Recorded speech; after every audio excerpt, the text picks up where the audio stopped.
Hello everyone, আসসালামু আলাইকুম। Welcome back to my channel Shifa's kitchen. আমার আজকের রেসিপি সুজির পুরভরা গাজরের পুলি পিঠা।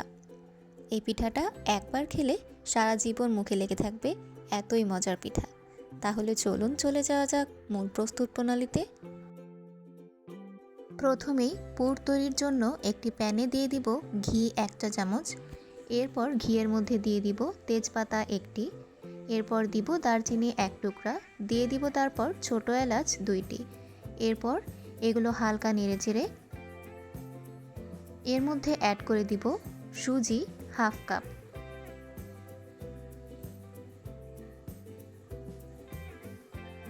এ পর্যায়ে চুলার আঁচ লোতে রেখে সুজিটা আস্তে আস্তে আমি ভেজে নিব। খেয়াল রাখতে হবে সুজিটা যেন পুড়ে না যায়। আমার সুজিটা ভাজা হয়ে গিয়েছে। এখন আমি এর মধ্যে দিয়ে দিব লিকুইড দুধ 1 কাপ, অর্থাৎ 1/2 কাপ সুজির সাথে 1 কাপ দুধ যাবে। দুধটা দিয়ে সাথে সাথে অনবরত নাড়তে থাকতে হবে, তা না হলে এটা জমাট বেঁধে যাবে।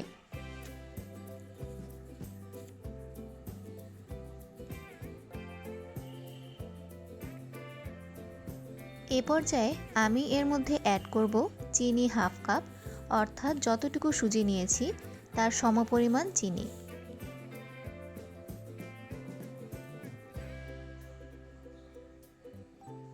এরপর দিয়ে দিব মিষ্টিটা ব্যালেন্স হওয়ার জন্য লবণ সামান্য।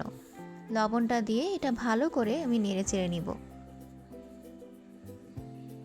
দুধটা হালকা শুকিয়ে আসলে সেই পর্যায়ে আমি দিয়ে দিব নারকেল কোড়া 1/2 কাপ।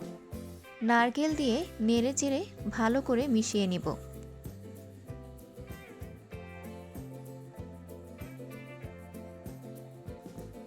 এ পর্যায়ে আমার পুরটা একদম রেডি হয়ে গিয়েছে। এখন এটা উঠিয়ে রাখব। এরপর একটি ব্লেন্ডার জারে নিয়ে নিব গাজর 1 কাপ। গাজরের মধ্যে দিয়ে দিব 1/2 কাপের মতো পানি। এটা খুব ভালো করে এখন ব্লেন্ড করে নিব। দেখতেই পাচ্ছেন অফ ক্যামেরায় আমি গাজরটা ব্লেন্ড করে নিয়েছি। এখন এটা প্যানে দিয়ে দিব।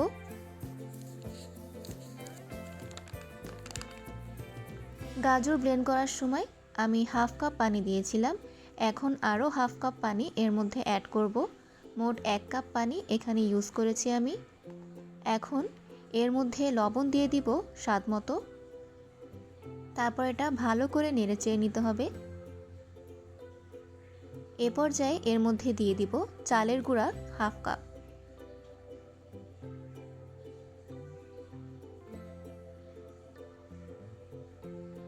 এখানে আমি আরও 3 কাপের মতো চালের গুঁড়া অ্যাড করে দিব। এখন এটা ভালো করে নেড়েচেড়ে মিশিয়ে নিব। মেশানো হয়ে গেলে ঢেকে দমে রেখে দিব 5 মিনিটের জন্য।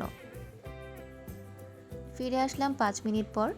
দেখতেই পারছেন ডোটা পারফেক্টভাবে সিদ্ধ হয়েছে। এখন এটা আমি উঠিয়ে নিব।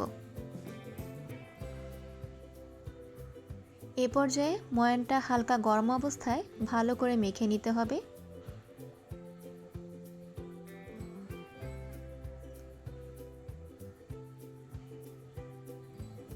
এখানে আমার ডোটা মথে নেওয়া হয়ে গিয়েছে। ডোটা দেখতেই পারছেন কত সফট হয়েছে। এখন এই ডো থেকে আমি 4টি লেচি কেটে নিব সমান করে। এখান থেকে একটি আমি বানিয়ে দেখাবো। তার জন্য এটা আবারও ভালো করে মথে নিব রুটি তৈরির জন্য।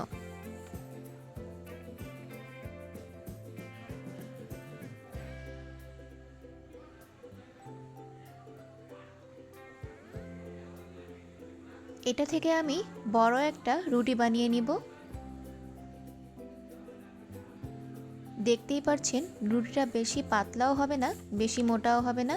পাতলা করলে কিন্তু ফেটে যাবে, আর মোটা করলে খেতে ভালো লাগবে না। এমনভাবে তৈরি করে নেবেন। এখানে আমি একটা কৌটার মুখ নিয়ে নিয়েছি। এটা দিয়ে রুটি থেকে সাইজ করে কেটে নেব।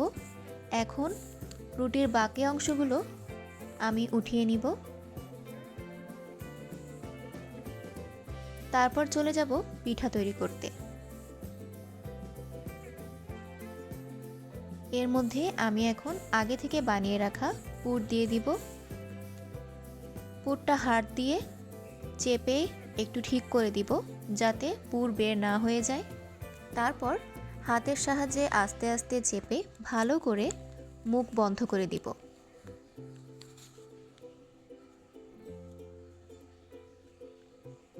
পিঠাটা ডিজাইন করার জন্য আমি এখানে একটা কাঁটা চামচ নিয়ে নিয়েছি। কাঁটা চামচটা দিয়ে এভাবে ডিজাইন করে নিব।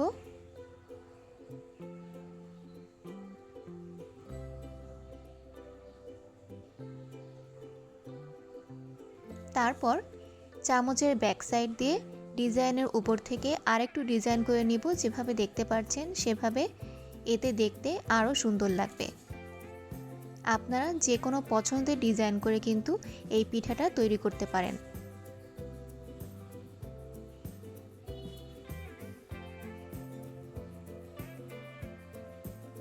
আমার পিঠাটা বানানো হয়ে গিয়েছে।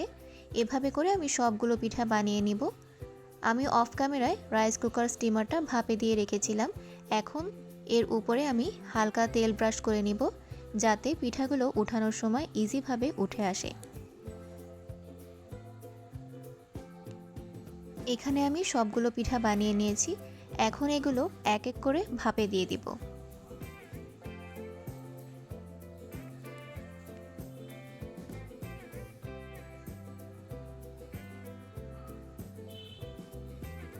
পিঠাগুলো দেওয়া হয়ে গেলে এগুলো ঢাকনা দিয়ে ঢেকে রেখে দিব 6 থেকে 7 মিনিট।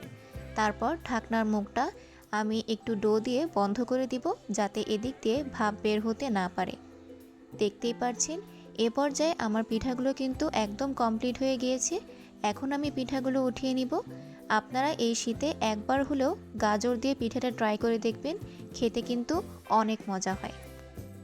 আমার এই পিঠার রেসিপিটা যদি আপনাদের কাছে ভালো লেগে থাকে তাহলে অবশ্যই আমার ভিডিওটাকে শেয়ার করে দিবেন এবং আমার চ্যানেলটিকে সাবস্ক্রাইব করে আমার পাশেই থাকবেন। ধন্যবাদ।